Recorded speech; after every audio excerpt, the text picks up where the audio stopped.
Bonjour et bienvenue sur j'aicompris.com. Alors l'objectif de cette vidéo, c'est d'expliquer ce que c'est qu'une fraction. Alors des fractions, vous en avez déjà utilisé sans vous en rendre compte. Par exemple, lorsque vous dites « j'ai joué 3/4 d'heure ». Et 3/4 d'heure, ça veut dire quoi? Ça veut dire que notre heure, on l'a coupée en 4 parties égales. Voilà. Donc ça nous fait 4 parts et sur ces 4 parts, on en prend 3. Donc une part qui correspond à 1/4 d'heure, 2 parts qui correspondent à 2/4 d'heure et 3 parts qui correspondent à 3/4 d'heure. Et donc dans une fraction, le nombre qui est en bas vous indique en combien de parts on coupe. Donc ici, on coupe en 4 parts. Et le nombre qui est en haut vous indique combien on prend de parts. Donc ici, on prend 3 parts.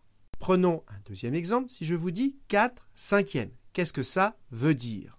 Alors, prenons une droite graduée, 0, 1, 2, etc. Eh bien, exactement comme tout à l'heure, on a coupé une heure en 4 parties égales. Eh bien là, on va couper 1 en 5 parties égales.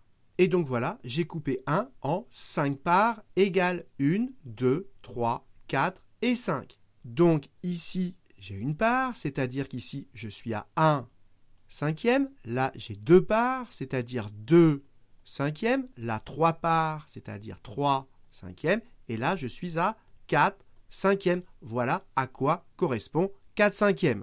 Et maintenant, si je vous dis 7/5, à quoi ça correspond? Eh bien, je continue les graduations. Et donc ici, je suis à 5/5. Et 5/5, c'est la même chose que 1.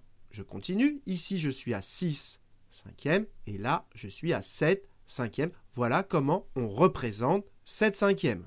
Donc, ce qu'il faut retenir, c'est que quand on écrit 4/5, le nombre qui est en bas vous indique en combien de parts égales on divise l'unité, c'est-à-dire 1. Donc ici, il va falloir diviser 1 en 5 parts égales.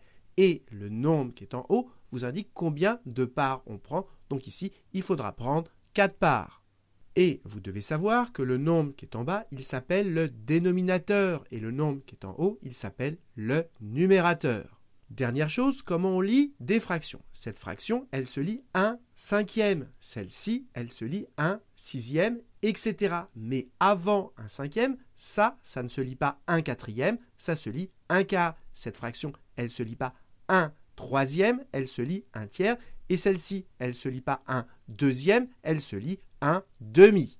Donc voilà, cette vidéo est terminée. J'espère que vous avez bien compris ce qu'est une fraction. Il faut absolument retenir ce qui est encadré. Et comme d'habitude, si vous avez apprécié cette vidéo, n'hésitez pas à la partager et à la liker.